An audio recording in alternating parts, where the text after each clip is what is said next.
Before we get started, we wanted to thank Matchstick Golf for being our first title sponsor. Matchstick is a custom designer of ball markers based in Portland, Oregon, that was born out of its founder getting sick and tired of trying to find cool ball markers that weren't huge, heavy poker chips that didn't cost $300 on eBay. Matchstick's markers include the one-eyed alligator from Happy Gilmore, a stack of cash that will have you putting for dough. Right now, Matchstick is offering 15% off your first order at matchstickgolf.com with the code MuniciPals. So head on over to matchstickgolf.com, enter MuniciPals at checkout, tell them Big C in Ashton sent you. How hard did you push it? Till I black out? Yes. Numerous times, yes.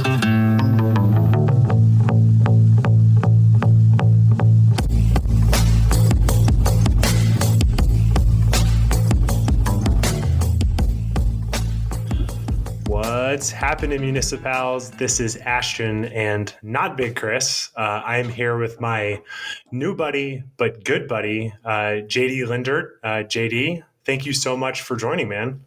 Yeah, thanks for having me. So this will be fun. It's a first for me. Yeah, you have people like sliding in the DMs asking to be on podcasts all the time, and you're actually, what do you do for work? Like, I'm just curious. People aren't knocking on the door with press inquiries. No, I'm in finance, so I sell financial instruments, if you will. Get to help people make more money, hopefully. Yeah. When you say instruments, I picture you're selling like tweezers that also like tell you like about stock prices, but that's probably not how it works. It's similar. Okay, good. Real estate for right now. Yeah. Well, for context, one of the reasons, there's several reasons we'll kind of talk about why I wanted to have JD on. But when I was texting with kind of Chris and Jack, producer Jack, about meeting JD, what we've talked a lot about here is, the anxiety that we can feel making a tee time as a single, right? That you never quite know who you're going to get paired up with. And not that doesn't force us to, we still go play, but it's not as much fun as kind of going and playing with people we know. And so a couple weeks ago, as I mentioned, I was having my lesson. I was over in the East Bay anyway, and I booked a tee time at Monarch Bay, just by myself. And I think I was just with a twosome. And, I'm kind of like looking around, and there's, a whole bunch of different kind of people. And I was just like, cool, it's going to be a vibey afternoon. And I'm sitting there putting, and JD and his wife, Katie, roll up, and I see they're wearing kind of, cool Air Maxes, and they make a comment about mine. And it's just one of those days where okay, this is going to be interesting. And sure enough, JD and I played together in a tournament at Crystal Springs. And I don't know. It's funny where it's like, I don't know you well, but I already kind of count you as a friend. And it's a good example of when I was talking to, Liz, I was saying like, hey, this is a good example of golf being really one of the only things in my life, a connection that can happen that fast, right? I'm not going to I don't really go to bars anymore, but I'm not going to be like, or I think there's an anxiety where it's like you talk to somebody, it's like, hey, straight man to straight man, can I have your number? It's like, but with golf, it's sort of like, I think we swapped numbers on the fourth hole, and that's just a really kind of thing I wanted to highlight of how I met you, because it was totally organic. Had a great time with you and Katie. Actually playing with you and Katie this weekend at Eureka Park North. We can talk about that. But yeah, it's just kind of, it's where golf is a real gift, It did help your case that you stuffed that wedge on one to about 4 inches. Started off right out of a lesson straight to a birdie on one. Yeah, made me zone in a little bit more. It's all been downhill since then, as I've kind of been working on my swing changes. But no, but I'm not, I haven't told you this, but I definitely was sizing you up too. We kind of roll up, and I told you in the moment, you go to the back tees at Monarch, it's like 7,000. And I was like, either this guy's really good or he has no idea what he's talking about. And then I kind of looked in your bag and I saw Blade, Strixon irons. And I was like, huh. Like they don't check your handicap card if you go to try to buy those though. So anyone can. No, but that's what I mean. And I was like, literally, I was kind of honestly growing a bit more skeptical. And then I think your first iron shot, I heard kind of the contact of the ball hitting your iron. And I was like, that checks. Those are the right irons for him. Those are the right irons. And since our tournament, I learned you're also a +3 handicap. Not to make you blush over video, but I'm like, fuck, this guy is good. Yeah, maybe a little bit of a vanity handicap there, but there's actually we can get into it as we talk more about the Ryder Cup. But there's a good story baked in there about kind of the looking the part, if you will, and being out at Whistling Straits and needing to prove the fact that you can hit what's in your bag, if that makes sense. Totally. I mean, we've talked a lot about how I remember you probably had the same experience as a junior golfer. Usually the kid who showed up in the Tiger mock polo with the $3,000 bag, that kid couldn't get off the first tee. And that's not as true now because it was, but I definitely remember being like, oh, that kid's going to shoot 120 when the bright lights turn on. And it's a really weird component with golf of, but like you and me, and I think all of us, like, my bag is very carefully curated. My head covers, like I try to explain my head cover addiction to Liz, and she's like, I've told her it's kind of like sneakers, but it's weird. But you want to do the fine line of like carrying, but also not looking like a total chode at the same time. It's a very fine line, But when I saw those irons, I was like, man, like they tried to fit me in blades when I got custom fit last year, and I was like, nope, no, thank you. I'd like a little bit more forgiveness, please. It's actually, if that's what you're looking for, not to plug Strixon too much, but as far as the blade goes, they're about as forgiving. I mean, for the first year I had them, I think I hit them dead off the toe 95% of the time, and they still happen to be okay. So as far as a forgiving blade, if there is such a thing, I think Strixon kind of nailed it on the head with those ones. Yeah, one of our buddies, other Chris, we call him Hussy. He just got some Strixon irons, and they're absolutely beautiful. And he hits the shit out of them. ZX 5s or 7s? 7s. Yeah. They're beautiful, and and he hits the shit out of them too. So good.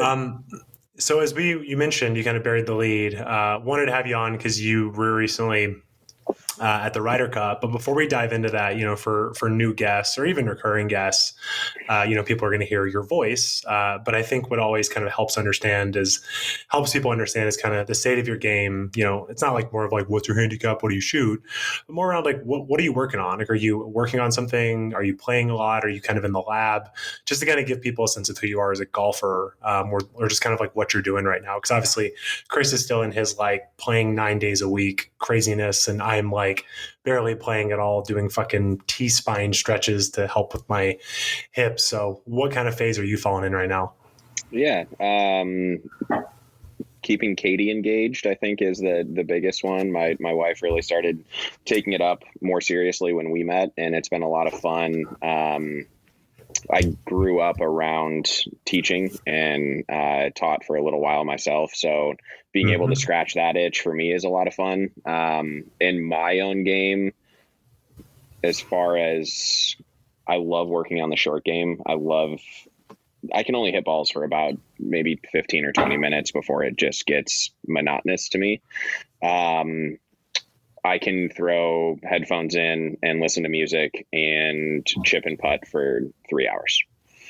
So I love hitting different shots, set up 20 yards away from a pin, and can you take the same club and hit something low and spin it, and hit something maybe a little bit more height and have a little less spin, and can you use loft to stop the ball, and can you step on a ball in a bunker and not be able to see it and get it out? Just fun little games that you can play with yourself around a chipping green that is a heck of a lot harder standing on a mat and hitting a golf ball. I'm a big believer in the first 3 feet of your golf swing is going to dictate where the club goes after that. So I constantly, from a full swing perspective, I like to hit a little bit of a cut is sort of the preferential shot shape if I can. I try to work on the club head staying in front of my chest, outside of my hands, with the toe getting up in the air. So think like the Justin Thomas half swing kind of check on the way back. I try to get the club further outside than that, but kind of that idea, right, of not letting the club get back behind you. And that sets me up to make decent contact. I've noticed recently that if I've been standing a little too far away, I mentioned I hit the Trixons off the toe for the first year or so. So just kind of getting a little tighter to the golf ball, getting that toe in the air, mixture of a John Rahm closeness and a Justin Thomas kind of halfway back feel. And from there, just let it go. If you're channeling John Rahm and JT, you're in a pretty good spot. Yeah. I mean, I've got Rahm's physical stature, if you will. I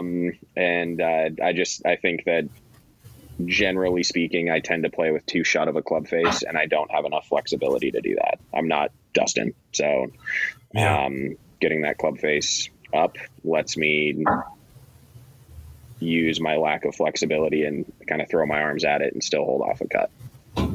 Yeah, totally. I mean, and that's where, I was joking about my T-spine, but that's where, again, when I went and saw Brad, who I've mentioned before, I mean, he was like, we're trying to work on other stuff, but he's like, you just need to be a little bit more flexible because there's just a limit to what you can do. And, my golf swing was a lot of, it was okay. When I time it well, I'd have a great day, but too much compensating and timing.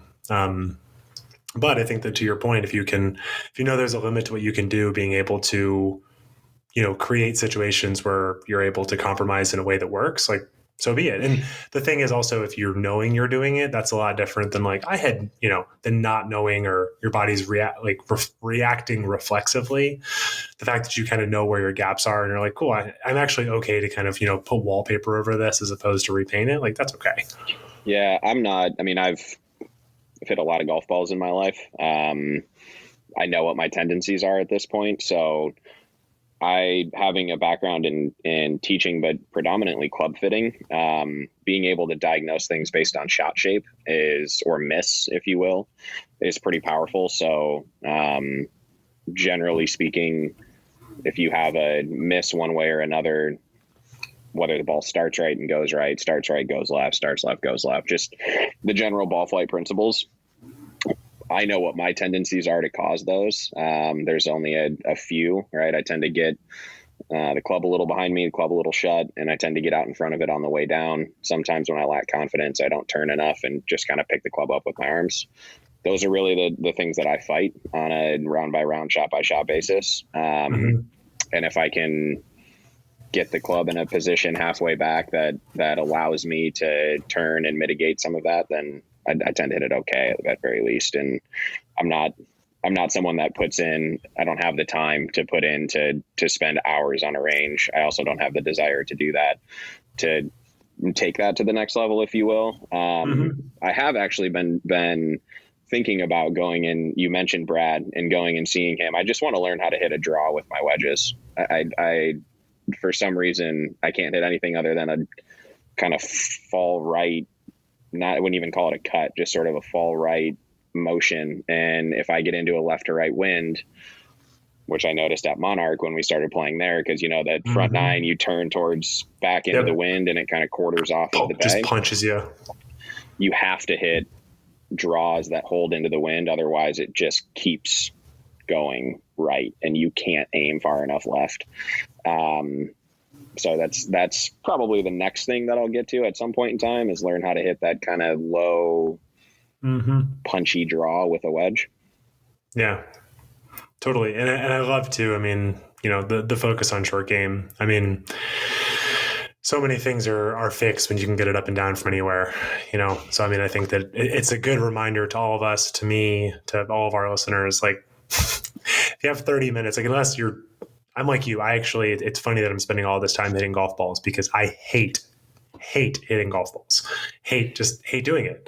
But I think that, like, for most people, if you have 30 minutes, go chip. And also, to your point, we don't play Patrick Reed golf. So, like, go and hit a shot where it's not ideal, right? Like, you're never going to get a shot for the most part where it's like that. So go try different stuff, go putt. And so, when you hit a shitty drive on one and kind of a thin 9-iron up there on number one, you get up and down, you're like, cool, I made par. Who gives a shit?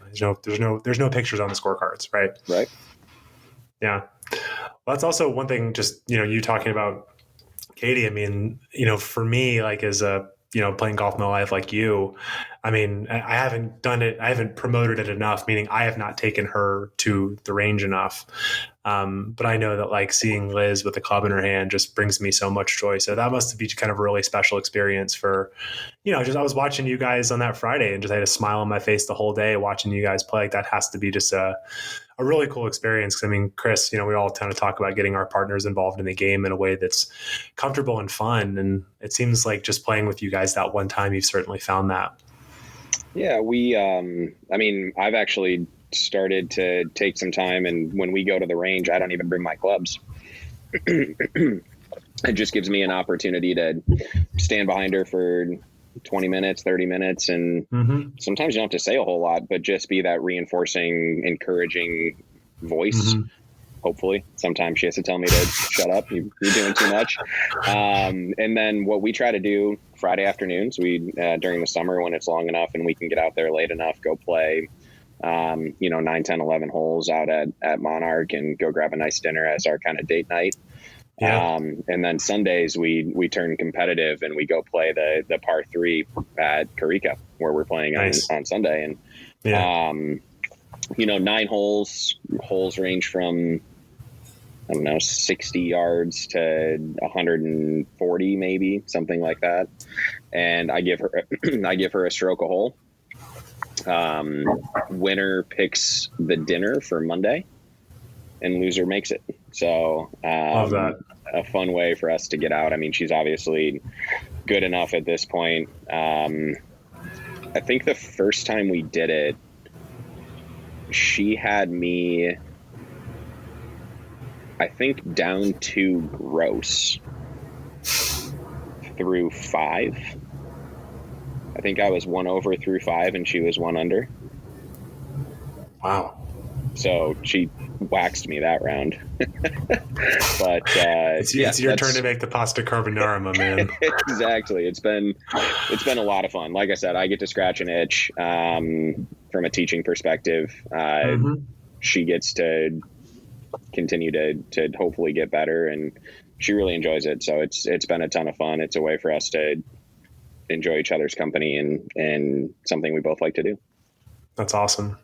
Well, as a perfect segue, I mean, speaking of something y'all like to do, got to do, is like we said, the Ryder Cup. So, I mean, because when we were talking, when I met you guys, you guys are both wearing your PGA stuff from the Ocean Course, and you're like, oh yeah, we win. I was like, oh, okay, cool. And then we're talking about the Ryder Cup, and you kind of alluded to you're going, and I was sort of like, is it a thing? Like, some people go to Disneyland every year. It's like, do you guys travel the kind of big golf event? So, I mean, for the listeners, like, how did this even come to be? And, give us a little bit about kind of maybe also your feelings, like, before, like, how'd you guys feel? I'm sure you were excited, but like, how was the lead up to kind of before you guys actually got on the plane and got over there? Yeah. So my dad works with the PGA of America, which obviously is the host for the PGA Championship. I don't think as many people would correlate that with the Ryder Cup, but the PGA of America operates the Ryder Cup on U.S. soil. So we have the opportunity a lot of years to attend those types of functions. And yeah, I think the lead up, it's probably a little bit different under our circumstances than it is others. Cause for us, it's almost like it's like our family reunion. Yeah. If that makes sense. It's a great opportunity to get everybody together. Katie's parents came up for the Ryder Cup. Her brother came up, her sister came up, a buddy came up.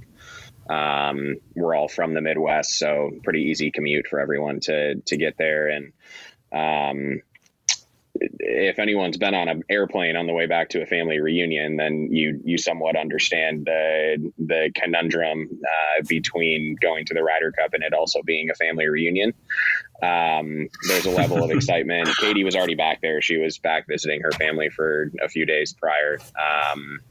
And when we travel east to make it efficient from a work standpoint, we tend to take the red eye. So there's some excitement. There's some, am I going to sleep? Am I going to feel tired tomorrow type of a deal? But I got took a Wednesday night red eye from SFO into Chicago and grabbed a rental and drove up, met Katie up there, and went to the practice round Thursday and the opening ceremonies, and off the festivities began. That's awesome. So I'm curious, before we really kind of dive into your experience, I mean, one thing that's really unique about, you in particular is that you said you've played kind of Whistling Straits a couple times. So first of all, kind of curious, we talk a lot about buddies trips and kind of stuff. Like, I'm more just selfishly, I'm curious, like, how did those trips come into be? Like, are those with your dad or your family or your friends? And then I know that we could do an entire podcast on whistling that, we could definitely do that at a separate time. But also just I'm not, we have our normal kind of rating system. I'm not gonna be like, how was the value and stuff, but just you have enough perspective. I was going to say, you're not going there to kind of save a bunch of money, but kind of curious too about, just your general thoughts about the course as well. Yeah. So my first time playing it was shortly after, not shortly, but 5 years or so after it opened, right around the time the first PGA was held there, 03, 04, somewhere in that neighborhood. Mm-hmm. I was over there for an event that I was playing in, not at Whistling, played an event at the Irish course the following year, but just went up. I went up with my dad and played. If it'll give you an idea of the difficulty of the golf course, one, I had played with my dad 9 holes the week before at the course that he works at in Michigan. Had played well, and shot 5, 6, 7 under on 9 holes. We get to Whistling. I think I shot 80. Did you say 5, 6, 7 under on nine holes? Yeah, I played pretty well. So I would say that. Yeah, that's pretty good, JD. Yeah, nice we get to Whistling, and I think I shot 80, maybe 79, 78, 80, 81. It was somewhere in that ballpark. It was, call it plus or minus an 80 on the day. And we're walking back to the car, and my dad's just kind of laughing and shaking his head. And what's funny? Like, what's going on? He goes, that's the best round I've ever seen you play. So 7 days prior, we didn't continue on to the back 9. He asked me if I wanted to. I was 16 years old. I thought those days would be, more to come. Type 59 watch, like Jesus Christ. I thought those days would be more to come. For what it's worth, they haven't. So I probably should have continued on to the back 9. But ego, 15, 16-year-old. So yeah, it was probably on pace to shoot something in the mid-ish 60s, and shot 80 a week later, and he thought that was a better round of golf. So we show up, and by the way, that first tee that they played is not the first tee. That is the first tee based on where they needed to put stands. So it's actually one big jump tee forward from where the back tees are. I was going to say, because I was very skeptical. I never vocalized it, but I did think it was weird that these guys, not named Bryson, were effectively like, Xander is driving the green on 1. Like, yeah. I love short par 4s, but that's not how golf courses start. Maybe they should, but that's not how they start. It's 60 to 70 yards from where they pegged it to where the actual back tee, the furthest back tee box are. And it's interesting because there are so many tee boxes on that golf course. Even when we played it all the way back, as far back as the markers would allow us, that first round. And there were still holes like 12, the par 3, that has that kind of green with the finger off on the end of it. We played it from where they played it from on Sunday, where it's a 150, 160 yard hole to the middle of the green. There's a tee box that's 80 yards further back. Jesus. So you think about what they could do if they wanted to, right? It's right on the lake. They could put a pin back on that knuckle, make it a 5x5 area you have to hit it, and it could be 240. So if that gives you an idea of what they can do to that golf course, the first hole is realistically a probably a fairway wood off of the back tee, depending on the wind. Leave yourself a full wedge and move on. The most interesting part about the entire golf course, there's so much room most places. You can't see any of it from the tee box. Typical Pete Dye, right? It's just visually intimidating. And then there's some holes like 18 at 510 that can play dead into the wind and has a 250, 260 yard force carry from all the way back.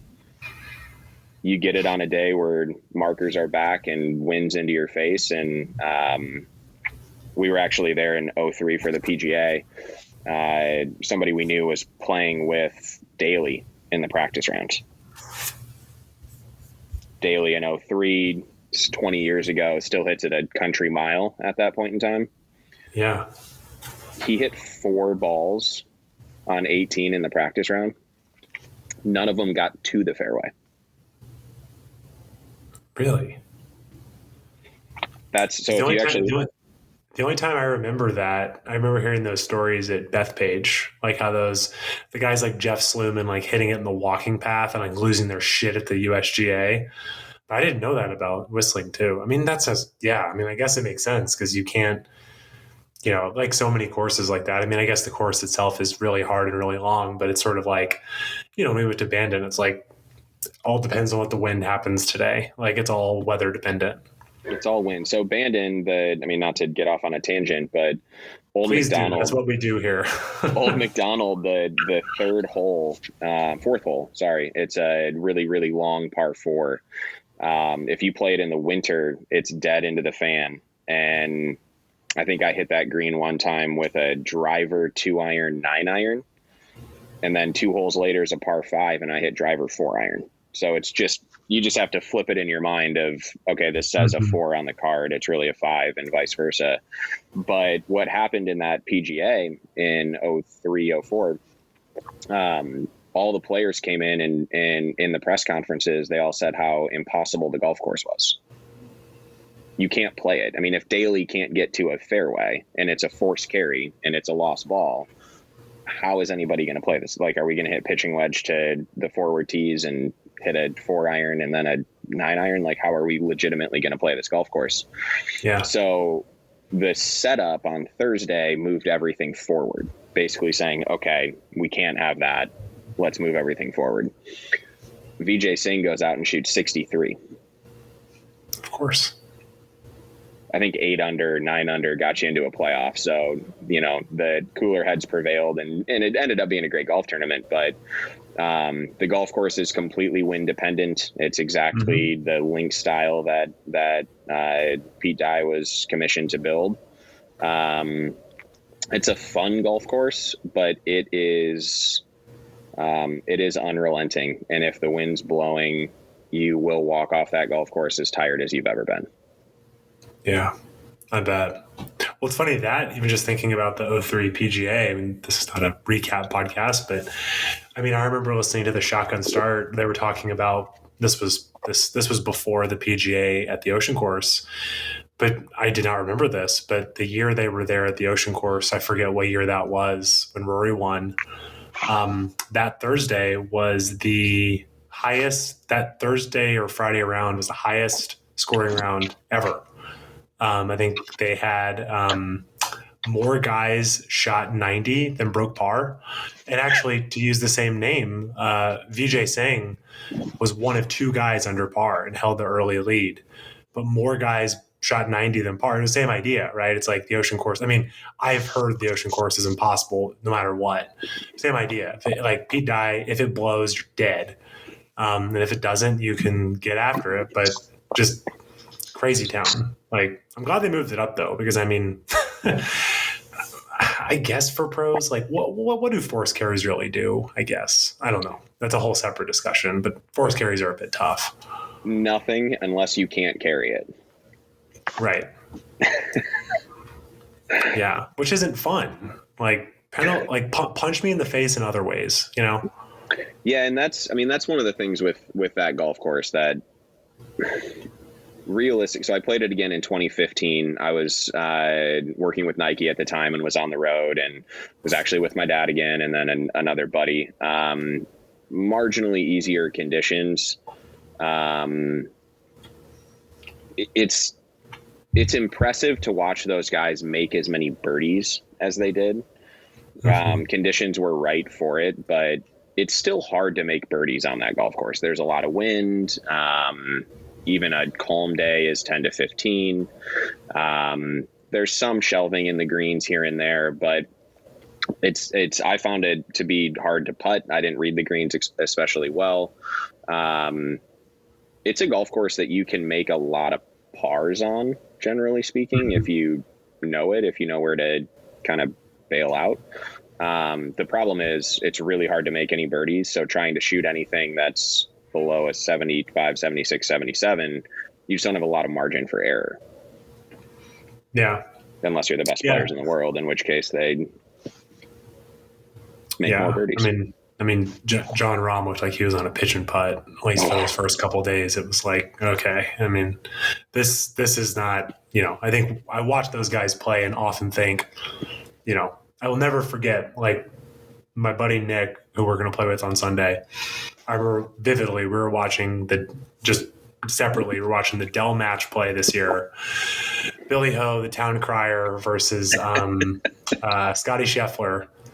And I was the hometown hero there. Oh God. Yeah. No, that's Sergio. Remember, that's Big Tex. Sergio. Joking. But yeah, but I remember I was like doing something and Nick texted me and he said, "Are you watching?" And I was like, I mean, yes, but not actively. He said, Scotty Scheffler just hit a 166-yard lob wedge. These guys are not playing the same game as us. And I was like, yeah, I mean, I feel that way a lot, but it's crazy to watch Bryson hit at 407. But like, if I don't try to swing hard at my lob wedge ever, but it sure as hell even if I bent the shit out of it, just not go 166. Have you seen Scheffler hit his ankle high driver? No. He could cut grass with it. And the ball speed is still low 170s. Like, it's not like he's putting it. It's a legit ankle high. They had it on, they highlighted it around the Open Championship this year, obviously. JT can turn his driver down if he needs to with the best of them. I've seen that. That's pretty cool. Scheffler can probably, JT's peak height at that's probably like 60 feet. I think Scheffler can probably get it at 35. It's insane. That's amazing. I don't even know how the math works. I don't understand what you need to do to get that, let alone actually have the physical capability to do it. I was going to say, Mr. Club Fitter, know your miss. Come on, like how do you hit it? How do you do that? I don't know, because you got to strike it with no loft. It's got to be down, but that's going to create spin. I don't know. I really don't. It's amazing. Huh? No, I'll have to look that up. That's incredible. Be an elite athlete, I guess. Yeah, which I am not. You're more of an athlete than me, but that is unfortunately not me. But to talk about elite athletes, okay, for the listeners, I don't have a bunch of questions because again, I wanted to call you, I wanted to text you, I wanted to hear it, but I really just wanted to say, tell me about the Ryder Cup. I'll have specifics, but curious about, I consumed so much shit. Like I heard it was, there's tough to walk around. Did you break your ankle? But I'm just going to turn it over to you and I'll ask some specifics, but just tell me about it, man. So I guess we start with the practice round, but just tell me about it. Yeah, we got there a little late for the practice round. There wasn't a whole lot of golf left, but hung out, got a feel for where everything was, kind of where we were parking, how to get in, that whole thing. Had a nice opportunity to go to the opening ceremonies. If anybody watched or has the opportunity to rewatch right around the time that they're singing the national anthem, there's a young child on someone's shoulders in an orange top waving an American flag. That's actually my nephew. He got a lot of airtime on the broadcast for the opening ceremony, so that was kind of cool. Oh, yeah. His name was Oliver, so you can chant him on if you go see it. But realistically, Thursday was kind of get our feet settled, get underneath, get a lay of the land. I had told everyone coming up, wear your best shoes you can. Just because you see people running across a mound doesn't mean it's a good idea. Set your expectations that you're probably not going to see a ton of golf shots, and that's okay. There's 4 groups on Friday and Saturday on the golf course at any given time, and there's 30,000 people following 4 groups. It would be like only having 2001 Tiger Woods on the golf course and trying to follow him. If you've ever been to a golf event that Tiger's been at, it's impossible. You have to go 5, 6, 7, 8 holes ahead, sit and wait, watch him come through, repeat process. You get to see maybe 5, 7 swings all day. Kind of the same thing, right? So the whole idea is soak in the environment. From my point of view, a little bit of a bummer just with the pandemic continuing. And the inability to travel. The European fans weren't able to come out in nearly as big of numbers as they typically would. Had a nice opportunity to go to the Ryder Cup also in 2004 at Oakland Hills. And some of the best experiences is just interacting with the European fans. They're great. I think we probably lack a little bit of creativity as Americans in terms of our ability to heckle players, if you will. And they certainly do not lack the creativity. If anyone's ever had a caddy from overseas or played golf with someone from overseas, you know exactly what I'm talking about.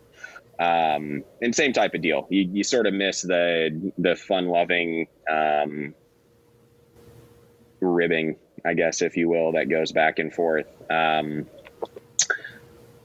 Not nearly as many Olay chants. May have been a little bit about the golf, but mainly about the fans. The golf course itself, it's sort of like Kiowa in the sense that it's, front 9 is kind of out one direction, back 9's kind of out the other direction.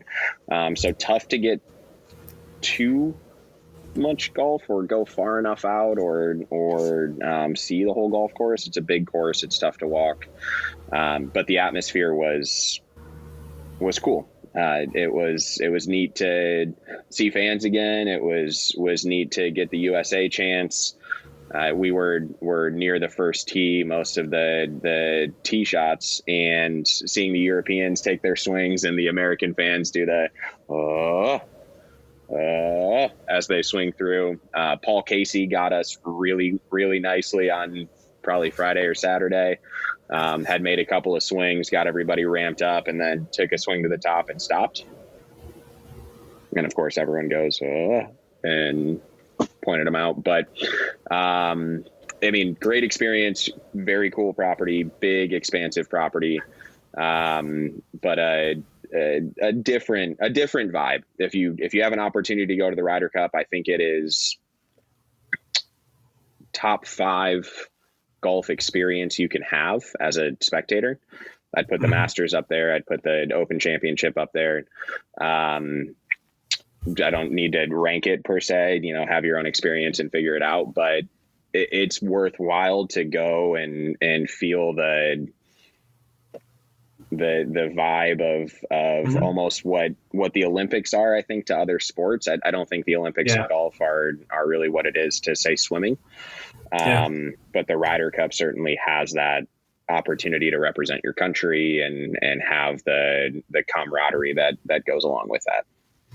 Yeah. And I think that's good advice anyway, because I've been to enough golf tournaments as well that, I try to explain, because people in my world know that, it's like, don't book anything around the Masters. Like, I'm going to be watching, especially that weekend. But I think the tough part is I've been lucky enough to go twice. I went to Adam Scott's win on Sunday.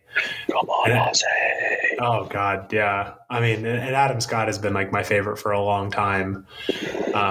just fuck the USGA for taking away his long putter. Totally unnecessary. And it's also good because it turns out Angel Cabrera is actually a bad guy. So we don't want that guy to be a 2-time Masters winner. Yeah, no kidding. And then I went to see Tiger I got lucky enough to be there in 2019. But I think both of those times, I went with my friend Catherine, whose family's had tickets for 50 years. And, I knew this anyway, but they reiterated, it's like for Tiger, we were the first ones in the gate and we went and sat at 16 and did not move. Like, I was just like we're going to see the approach shots into 15 green. We're not going to hit them, but we're going to see them. We're going to see the shots on 16, and that's it. Because to your point, if you go try to chase people around all day, especially like to your point about Tiger, it's like, cool, man, you want to be 50 people deep? Like, you're not going to see anything, But to your point, I think being able to go in with that expectation of also wearing the right shoes, really kind of appreciating the vibe. I mean, that I'm sure you guys had a great time because you got to kind of set the expectations that, like, if you want to watch it, just stay at home with your flat screen. It's not going to get any better than that. But just kind of soaking it in. It looks like you guys had really good weather too, which is great. So did you guys, like, with that in mind, I mean, you said you guys were there for the first tee shots, but did you guys try to post up, or because in this situation, you kind of, I guess you do sort of have to like chase groups around. Like, what was kind of your strategy for seeing as much golf as you could? Yeah. So Friday morning, we watched the first tee shots, tried to go follow, went out towards 6 green, which is kind of 6 is the first hole that turns back in towards the clubhouse. So 1 through 5 kind of go away from the clubhouse, and then 6, 7, 8, 9 come back in. Could be 4 that goes out and 5 turns back in. But in any case, it's 6 green is kind of right by 2 green. That in and of itself posed a problem because we saw the first groups, right? We got to 6 green as the first groups were getting there, but it also means the last group was exiting 2 green around the same time. So it was just super congested. Had another buddy that happened to be there from the Chicagoland area. So randomly just bumped into him right behind 6 green, which was awesome to see him and get to hang out for a little bit. We found a spot after that on 8 fairway that allowed us to see drives come in. Couldn't see who hit them, but drives come in. Watch the second shots, and then we were still close enough to the green where you could see putts either disappear or not. You couldn't really tell where the hole was to a certain extent, but got to see basically a full hole. After that, it basically became impossible. We had the ability to go into some hospitality areas. So went back, grabbed a lunch, kind of watched the back half of the morning round in hospitality, saw the first tee shots for round 2. And then we actually just walked right across the first fairway over to 9, and we posted up at 9, which was a really cool hole, especially on Friday with where everybody was hitting it. Was more downwind that day. And I don't know if they played it a little bit more up, but like Rahm got it within 50 yards of the green, probably, which was basically right in front of us. So we watched, that was kind of our strategy for Friday afternoon and Saturday morning, was go from 1 tee straight over to 9 green. And you sit there and you watch and wait for an hour and a half, and groups come through. And then Sunday, things spread out a little bit more. You've got 12 groups on the golf course. We did the same thing, went from 1 to 9. And then we actually walked out towards the edge of the back 9. So 10, 11, 12, 13 go out away from clubhouse. We went to 13 fairway. So we could see tee shots on 13, approach shot, putt. If we wanted to, we could turn around and basically watch them play the entire 14th hole as well.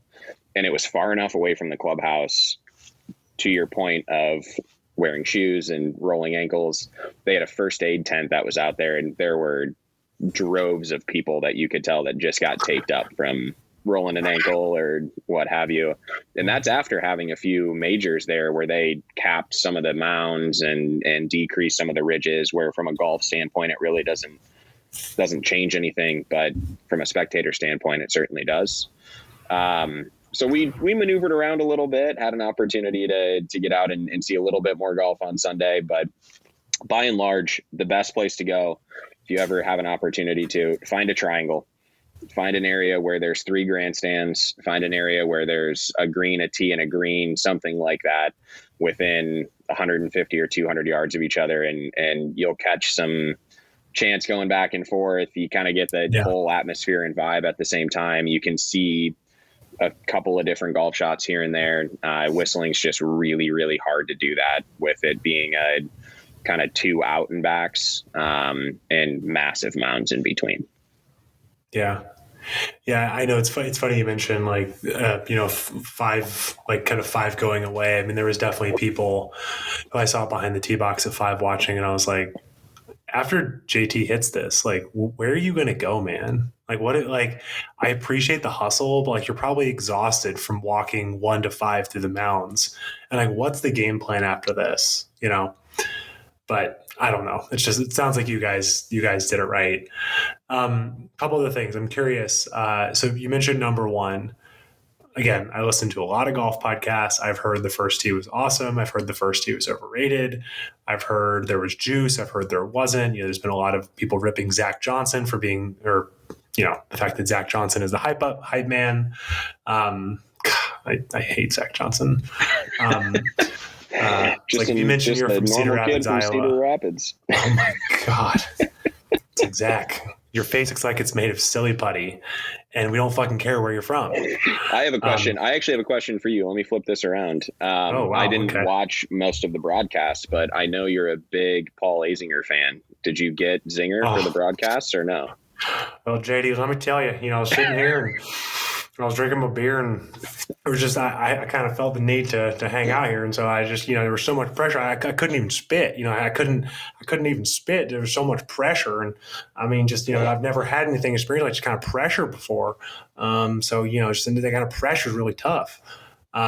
It was, I don't know. I mean, I think the hard part is like, I am not like a rah American. Like, I'm proud to be American, but I'm not like a, flag waving, like beat the chest kind of guy. I do love how much Paul Azinger loves the Ryder Cup. And I feel like he's gone out of his way to put his thumb on the scale. And I kind of liked his like vibey, American flag, sweater he was wearing. I don't know if you saw this on social media. So it's actually like Ryder Cup Paul Azinger is sort of okay. The one thing that I got to do more homework, but I said on Shotgun Start that apparently he wasn't nearly as good of a Ryder Cup player as he says he is, which is kind of funny. There's sort of a discrepancy between like Azinger's record versus like, like, I'm always playing Seve. I'm always getting Seve, beating Seve, So it actually wasn't as bad as usual, because also in fairness, like, I do sort of ascribe to the pressure thing, but yeah, I mean, if Paul Azinger had to donate $1 million to charity every time he said the word pressure, he would have been bankrupt a long time ago. So I was okay with it though, because he kind of knows what he's talking about, but I don't know. It's just, he needs to say the word pressure a little bit less. So you did get him on the broadcast. Mm-hmm. I don't know who called it on TV, but you got a chance to hear him on the broadcast. Yeah. Well, perfect. There was a moment. The only thing that was like, I walked out of the room for a second.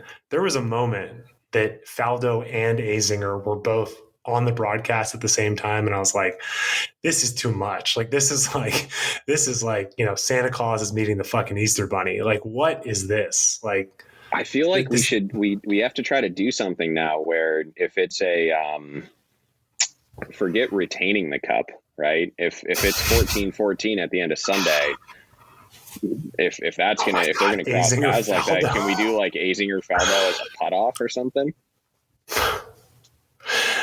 Sure. The thing is, we got to get somehow his golf ball story that he loves telling. It's like because basically Seve's like, you're cheating, and he's like, we didn't know. It's like, I've heard again. I mean, it's because I listened to the podcast. He kind of tells all the same stories, but I guess the thing with Azinger that you both appreciate and is also a bit much is, I mean, again, the dude just really loves talking about the Ryder Cup. But I was watching an interview with him talking about his idea of the pod system.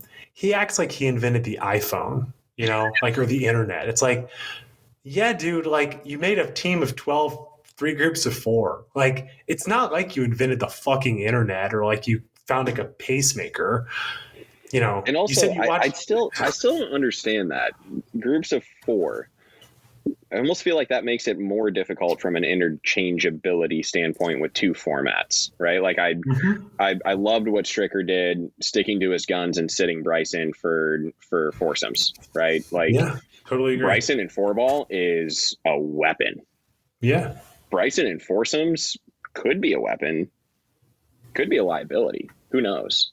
Well, I think foursomes means like the definition of foursomes is like you have to play well with others. And if there's one thing we know, unless you're one of Bryson's TikTok boys, Bryson doesn't play well with others.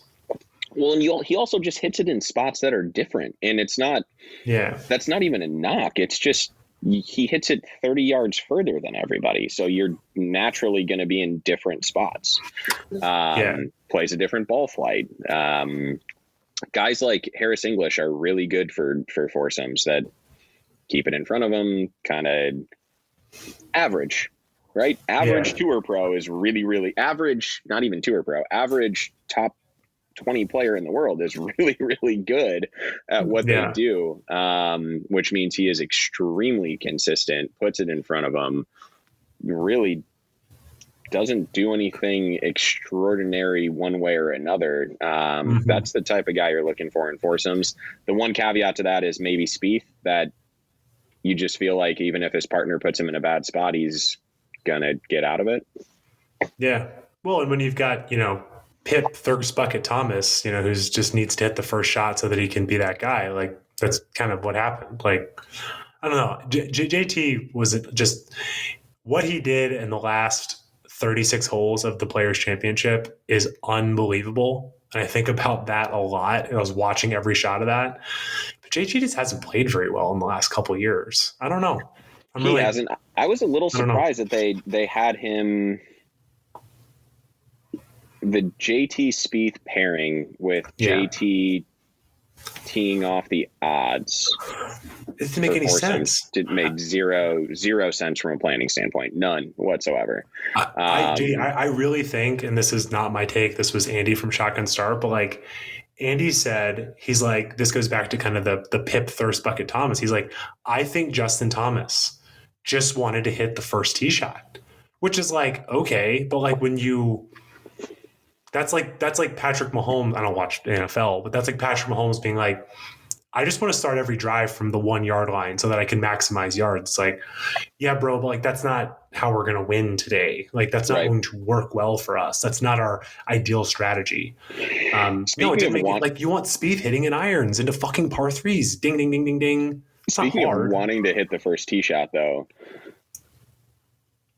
Bryson's boss move of driving the green, having his putter out, and walking off of the first tee with a putter in hand.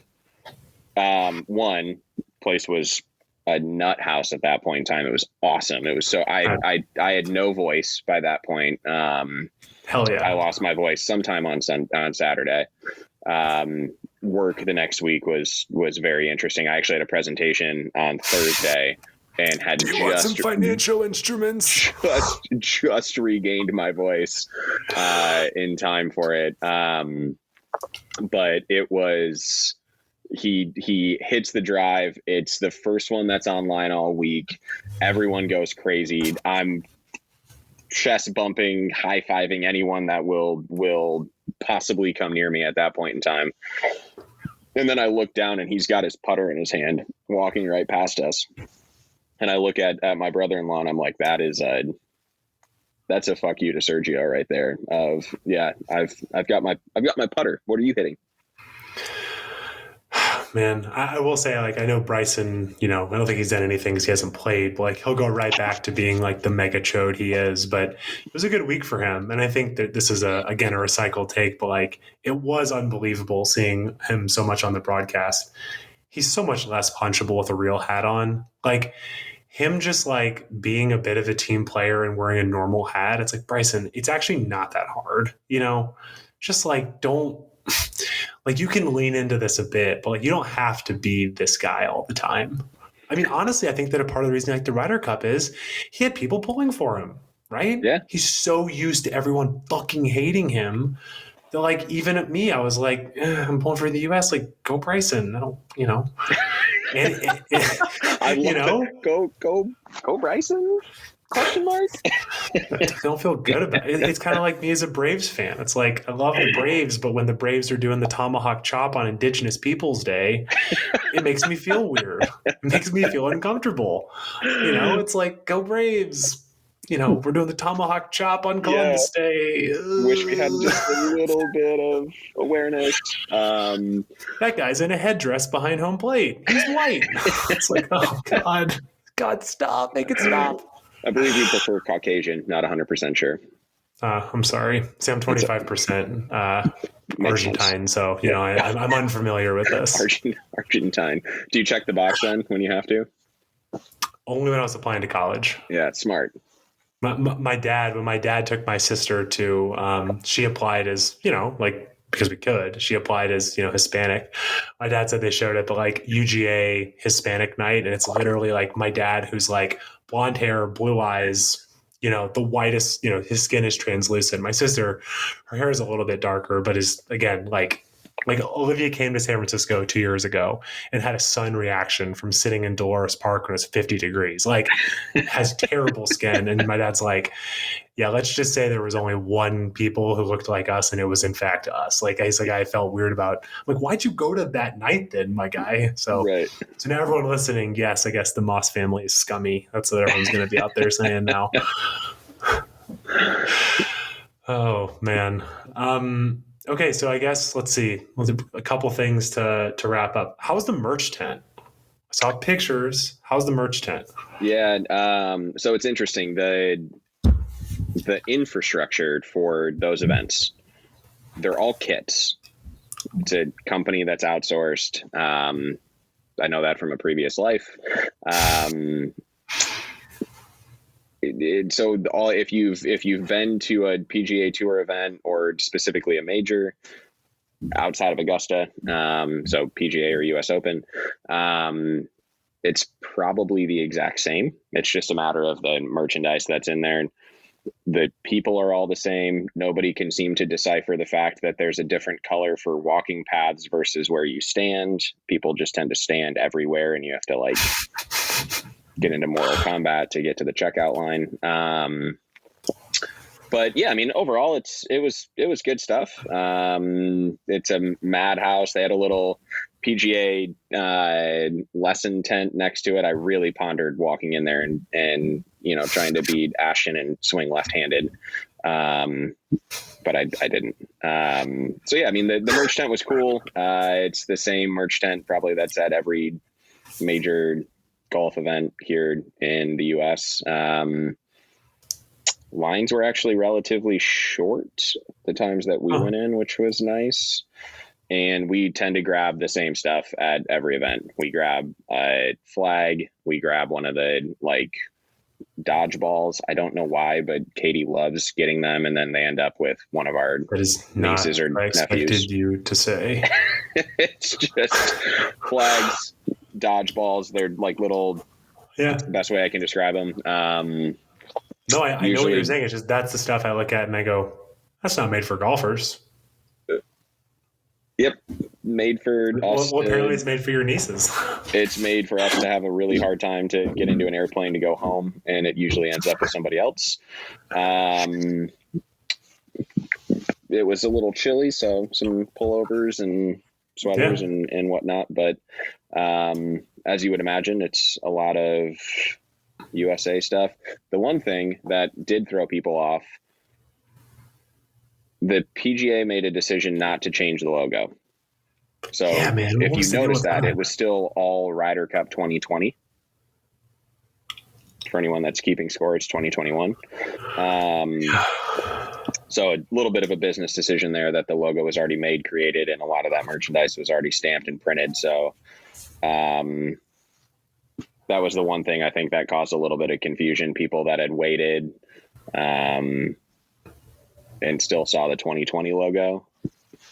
little different than most years, but cool nonetheless. Yeah, that dodgeball might be worth like $6,000 in a couple of years, like a collector's item. It's like it's from the pandemic year, who knows?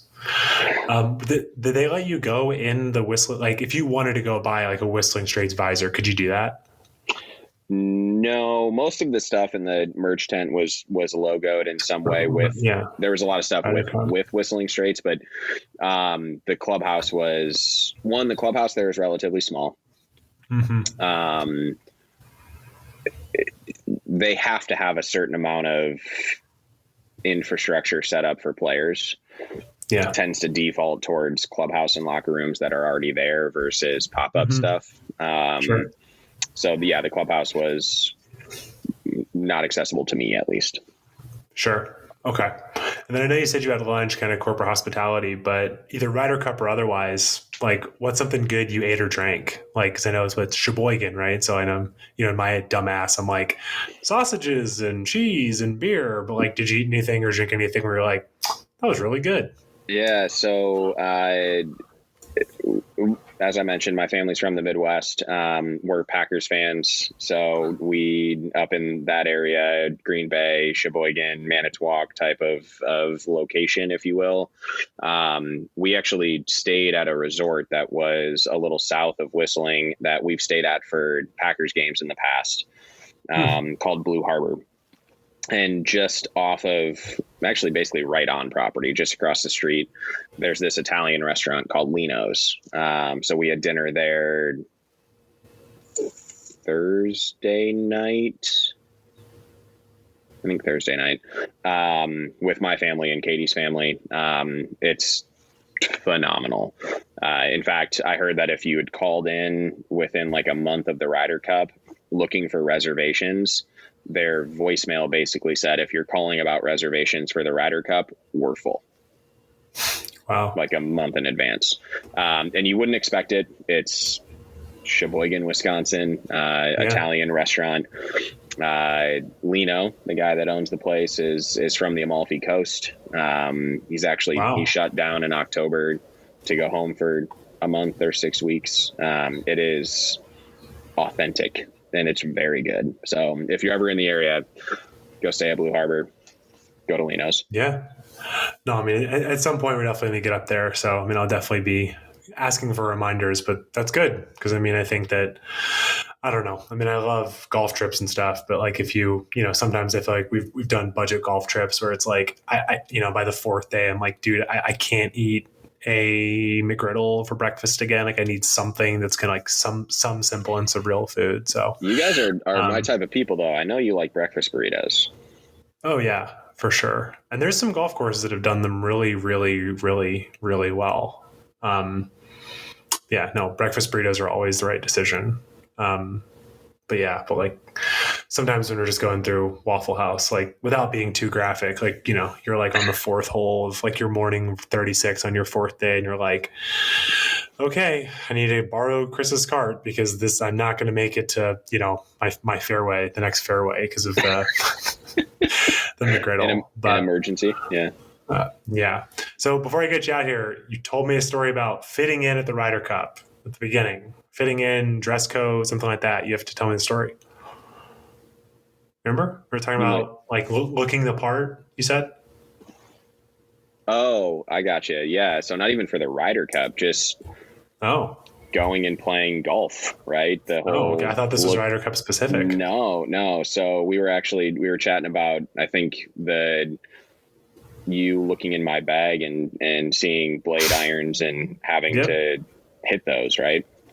So the first time that I went and played whistling with my dad went to University of Arizona, as did my mom, as did basically the rest of my family. So as did you.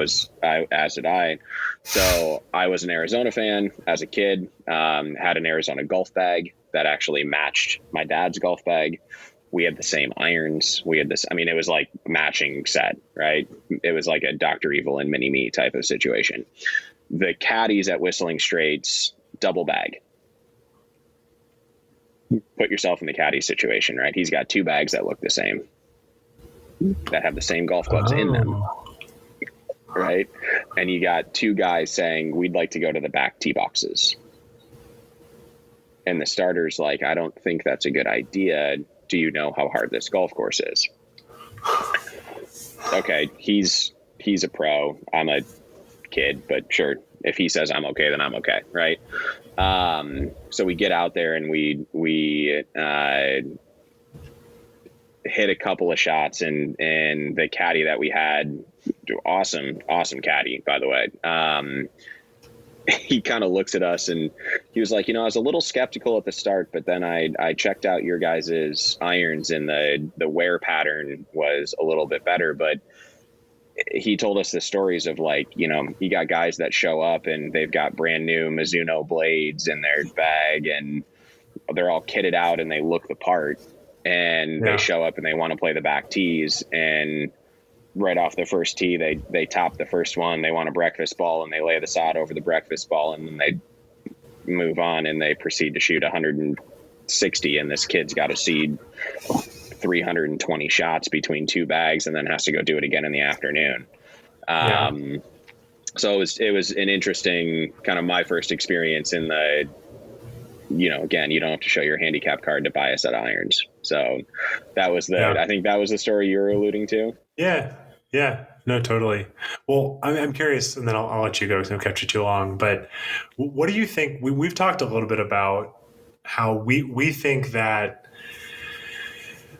Again, this is Chris. Not that I don't believe him, but like he's told me that like something like France, and I've also had a beer and I don't remember. But like in France, I think or England, you have to like have a handicap and also go through like an etiquette tutorial to like play at all. But we think, like Chris was saying, I think it's a good idea around like something around tees, right? It's like, because I think sometimes on cards, it'll be like suggested handicap, like 1 to 5, and again, we know that's not perfect because there's some people who don't hit it anywhere and are sticks, and there's people who hit it a million miles and are, terrible golfers. Right. But I do think there's a certain thing where it's like, hey, like, very respectfully, we need you to be a scratch or better to go play back there. It's not gonna be a dick, like just pace of play. Like, I don't know. That's why I think when we played at Whistling, required a caddy. You could not play beyond where the markers were, so that the course setup can be dictated by whoever's putting the markers in the ground, where the back tee box can be different than what all the way stretched out means. I also think something that gets lost in hopefully, if there's somebody that's the egomaniac out there that just has to play the back tees to play the back tees, realize that in a tournament environment, you'll almost never play the same tee box throughout an entire round of golf. It's all about setup, right? It's setting a golf course up to make it interesting and fun and challenging while also entertaining.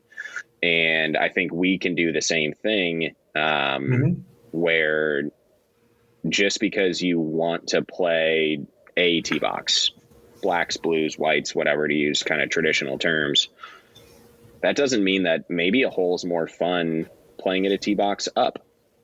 It could be the opposite. It could be a hole's more fun playing a tee box back, and that's fine as well. But there are times where, quite frankly, I'll play and I just don't want to walk all the way back to a back tee. And maybe a hole's just more fun from a different tee box. Go play to have fun and go play to challenge yourself. Play where, maybe it's you play at a tee box forward and it brings a hazard into play that otherwise wouldn't be, and you still try to hit driver. Doesn't make the hole easier. If anything, it challenges you a little bit. So I think there's a little bit of a misconception of shorter equals easier. Shorter's just different. Look at Marion for a U.S. Open setup. Like that's 6,800 yard par 70. Like that's benign in today's day and age, but it still holds up to the best players in the world. Yeah. It's funny you mentioned Marion because I know that there's a lot of speculation that Marion becoming a flagship site for USGA, specifically US Open events that far in the future, means that Juan and company certainly are having some sort of thoughts around, like, if not dialing it back, making sure it doesn't go any farther. Because if golf happens the way it has the last 20 years, to your point, like, it's hard to think about what, because I think what people forget is like Bryson is, again, probably not the best human being, but like Bryson for what he is, like Bryson now is probably what like the tour is going to look like if we continue to go at this pace 15 years from now. It's what it's going to look like. I mean, I remember watching, like, they were at Oakmont. I think it was not the amateur, maybe the mid-am. I forget. Those guys are swinging so fucking hard. Like, they're 18-year-olds. I mean, they're swinging harder than the guys on tour. They don't give a shit. And they know that they can just like blow it over everything. Like, it's kind of like, oh, these guys are coming, And so again, it's a whole separate debate. But like, if Marianne is going to hold up, like, they're probably going to have to roll it back a little bit or do something, because 6,800, 60, That's the beauty of Marianne, though. It's do you know what the first driver was to break the USGA and RNA threshold? No. It was a Callaway ERC, and it was in 01. What do you mean the threshold, JD? So there's the CT test. The legal limit used to be COR, right? So coefficient of restitude, which essentially measures bounciness. The CT test that they use now is it's different. It's measuring the same thing, but in a different way. It's basically a hammer. It's like a pin that drops and swings, and how far it bounces off is the measurement. By and large, golf clubs have been at the limit for 20 years. The difference is spin rates, launch angles, center of gravity, and specifically the golf ball. If you want to limit something, the only thing that you can limit is the golf ball, because you can limit bounciness. Athletes are going to get better. They're going to get stronger. They're going to get faster. Engineers are going to find a way to engineer something that launches higher and spins less, which creates distance. The difference with that is if you have really small, really firm, and really fast greens, hitting a drive to 15 feet beyond pin high on a par 4 and in the rough, you're still going to be chipping on your third shot. If you can set a golf course up with a, Brandel Chambly approach, right? Kind of a cone angle of, hey, shorter hitters have a little bit more leeway. The longer you get it down there, the less margin for error you have. You start to dial back the analytics of getting closer to the green isn't always better. So I think there's ways to combat it. I don't think they can roll it back. I think it's at where it's at, and athletes are going to continue to get better, and you're going to start seeing lower and lower scores, but that's okay. Par is arbitrary. It's still a competition between athletes. Yeah. And I still think that it does feel like in the next, I'm making up the time, but 5 years, I think there's going to be a Masters ball out of the blue, and that's going to be what changes everything. Like, unfortunately, I mean, again, like, I guess you could say fortunately, unfortunately, the Masters seems to, to drive so much. And like, you can just see they're like, I mean, as soon as year after next, they're like, hey, Gus will be like, hey, super excited to have you. Here's your little cream envelope with their name on the front.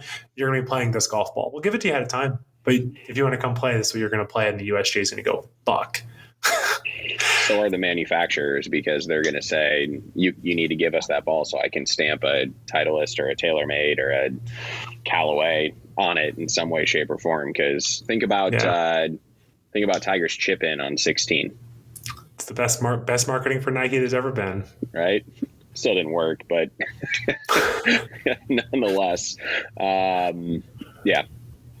So it'll be interesting. I think golf's in a naturally, organically healthy spot. It's not like the early 2000s that was a boom based on new golfers trying it out, which is always great. But I think the pandemic really created some long-lasting golfers that are going to be here to stay, and hopefully that means that we continue to see interest and growth in the game. It'll be great. Yeah, I agree. Well, JD, thank you for doing this, man. I know, like, I kind of prepped you before. I thought we were going to go long, and we did, but it was great to talk to you. And excited to dive into Carica Park North with you and Katie and Nick on Sunday. It should be really, really fun. And we'll talk about it. Maybe we can even dive in and have both y'all on, and we can all talk about it. Because I know, like we were saying before we press record, the hype around Eureka Park South has been really high, and I think that obviously getting for them as kind of a second bite at the apple is really, really cool. So excited to do it again with you on Sunday, man. As am I. I appreciate the invite, and both to be here. I've listened to, I don't know, the first 9 or 10 episodes of MuniciPals. I think it's a very cool idea. We need more people interested in getting out and seeing the beauty of golf without perfection, because golf isn't perfect, and neither is Muni golf. Thanks, man. Yeah, and I think the other thing for us is, we've said from day one, we never expect anybody to listen, but I think the big thing is, these kinds of conversations like me and you, this is a conversation we would have had. And if there's, and even if nobody listens to this, just having this for posterity's sake and being able to kind of capture it in a moment is like, cool. Like I don't know with how I feel like we're all getting busier and busier. And sometimes it's hard to be like, yeah, let's actually have a conversation where, I'm really glad you could have it. And, hopefully a couple people enjoy it. So again, really appreciate you making the time and then the kind words. We're having a lot of fun doing it. So appreciate you coming on, man. Yeah. Keep it up. Cheers. We'll see you Sunday. Yes, sir.